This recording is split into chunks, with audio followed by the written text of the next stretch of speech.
involve rectangular coordinates. And to determine the motion in this particular case, it's first necessary that you know the path y equals a function of x. If you know this, then you can relate the motion along one axis to the motion along the other axis through the time derivatives. Realize that the motion along each axis is really rectilinear motion. So if you want to find the relationship between the velocity along the y-axis and related to the velocity along the x-axis, you have to take the time derivative of our path function. And that, of course, involves using the chain rule. In other words, we know that y is a function of time and so is x. So the first thing you do is you find the change in y with respect to x, and then you find the change of x with respect to time. Realize that we're using notation here where the dots represent the velocity components. V of x is x dot and v of y is y dot. And finally, if we need to find the acceleration components and how they're related, we take a second time derivative of this equation. And to do that, we have to use the product rule. That's because this is a function of time and so is this. Anyway, the result of doing that gives us this formulation here, where in this formulation, a of x is equal to x double dot and a of y is defined by y double dot. Finally, once we have the components of the motion, we can simply add them up vectorially and find the resultant motion, using the parallelogram law, of course. We'll begin with this problem, which is rather straightforward. Here we're given x as a function of time and y as a function of time. In other words, both are related to the parameter t. We'll begin by finding the x component of velocity. So we write x equaling 3t squared. We take its time derivative and get 6t. And we evaluate this at the time t equaling 1 second. Of course, then we get 6 meters per second. Now we'll find the y component. Well, y is equal to 8t. And the time derivative of that is 8 meters per second. We have our two components of velocity, and now we can find the velocity itself. V is equal to the square root of the x component, which of course is 6 squared, plus the y component, 8 squared. Of course, if you work this out, you get your result, and it turns out to be 10 meters per second. The velocity moves along the path, always tangent to it. And here, of course, it has a component this way of 6 meters per second and a component up of 8 meters per second. By the way, we could find the equation of the path if we cared to. The way you do that, of course, is to eliminate the time t between the two equations. For example, you can solve for t here, and if you did that, t would equal y divided by 8. And then you could substitute this into here, and then you would have x equaling 3 times y divided by 8, quantity squared. If I rearrange this, I get my result. In other words, I could write this as y squared is equal to 21.3 times x. And we see this to be the equation of a parabola. And again, it's shown right here.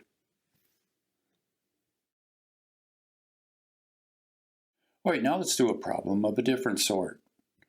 Here we're given x as a function of time. The particle moves along this straight line, defined by y equaling 0.5x. And we're asked to find the components of velocity and the components of acceleration when the time t is 2 seconds. Well, to solve the problem, we're going to have to use these two key equations. We'll begin by looking at motion along the x-axis. Now first we write x is equal to 5 times t cubed. And of course, at the time t equaling 2 seconds, this result becomes 40 meters. Now let's take the time derivative of it and get our velocity component. Of course, here you'll get 15 times t squared. And you can see that in 2 seconds, the answer will come out to be 60 meters per second. Another time derivative will give us our acceleration component, and that, of course, turns out to be 30 times t. And in the time t equaling 2 seconds, we get an answer of 60 meters per second squared. These answers are shown right here. Now we'll look in the y direction. Y is equal to this, isn't it? The relationship between y and x. 0.5 times x. And of course you can see when x is equal to 40, we can get our answer for y. It turns out to be 20 meters. We don't need to calculate this, but it does show that when x is 40, y will equal 20. The time derivative will give us our velocity component, and that requires using the chain rule, doesn't it? In other words, you find the change of y with respect to x, and you multiply it by the change of x with respect to time. So putting in the data, we have first dy dx, and that would simply be equal to 0.5. So we write this as 0.5 times x dot, which we've calculated to be 60. And working this through, of course, you get an answer of 30 meters per second. And finally, we have to get our acceleration component. So we'll put everything in this equation and just figure out the answer. The first term says we need to find the second derivative of y with respect to x. Well, dy dx is equal to 0.5. And d squared y dx squared would be equal to 0, wouldn't it? Therefore, this first term would be equal to 0 multiplied by x dot squared. Just to complete the substitutions of everything, I'll simply put in the 60 because we've calculated x dot to be 60. Of course, we have to square this. And now we add to it dy dx, and that means taking the derivative of this. That becomes 0.5. And finally, we multiply it by x double dot, which is 60. And if you run through the calculation here, you get the answer of 30 meters per second squared. And here again is the y component of velocity. Incidentally, we can also solve this problem in another way, and perhaps you thought about that. You can put x as a function of time into here, can't you? If you did that, then you could write y equaling 2.5 times t cubed.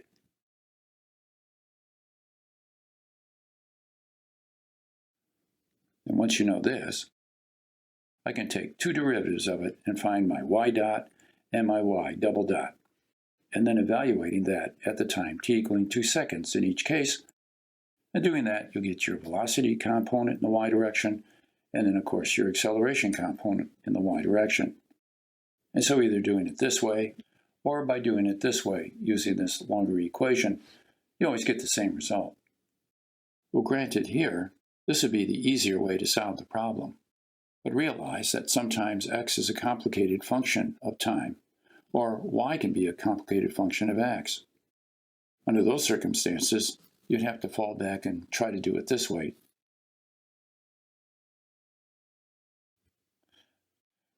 Let's finish the lesson with a similar type of problem. You may want to stop the video and try it on your own, but if not, then you can just simply follow me along as I do it. First off, realize that we have the slider mechanism, which has a position which is a function of time, x equaling 2 times t squared. Within the slot, there's a particle, and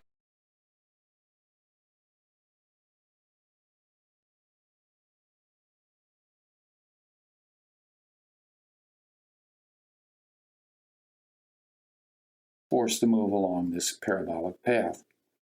We're asked to find the velocity and the acceleration components of the particle at the time t equaling 1 second.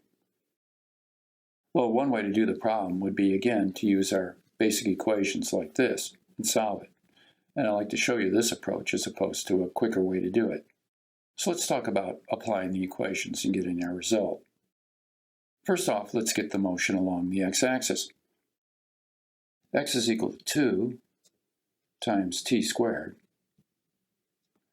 As you can see, when the time t is equal to 1 second, we get an answer of 2 meters. Taking the time derivative,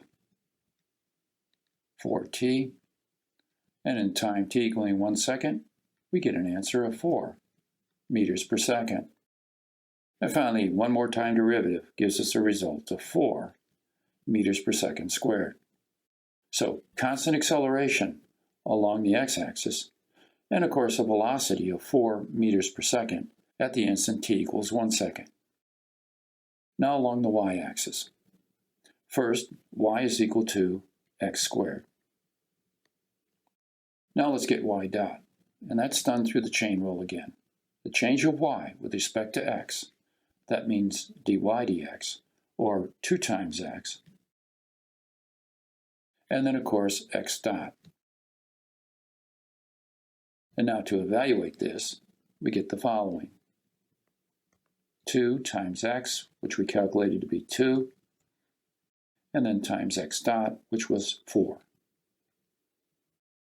And if you work this out, of course, you get the result of 16 meters per second. Finally, we have to use this equation to find the relationship between the acceleration in the y direction and that in the x direction. First derivative, dy dx, is equal to 2x. And the second derivative, d squared y dx squared, would equal 2. So let's put that in there. Now we have x dot squared, and that of course has been calculated to be 4. So we'll take the 4 and square it. And finally we have to add to it dy dx, which is equal to 2x. And x turns out to be 2, of course. And then we have x double dot, which has been calculated to be 4. Now, figuring all this out, you get your result. And it turns out to be 48. And that's written here again. And so to fully understand the idea, realize that the velocity, having components in the x direction of 4 and 16, when added up vectorially, will give us a velocity which is directed tangent to the path, as we would expect. The acceleration is not tangent to the path.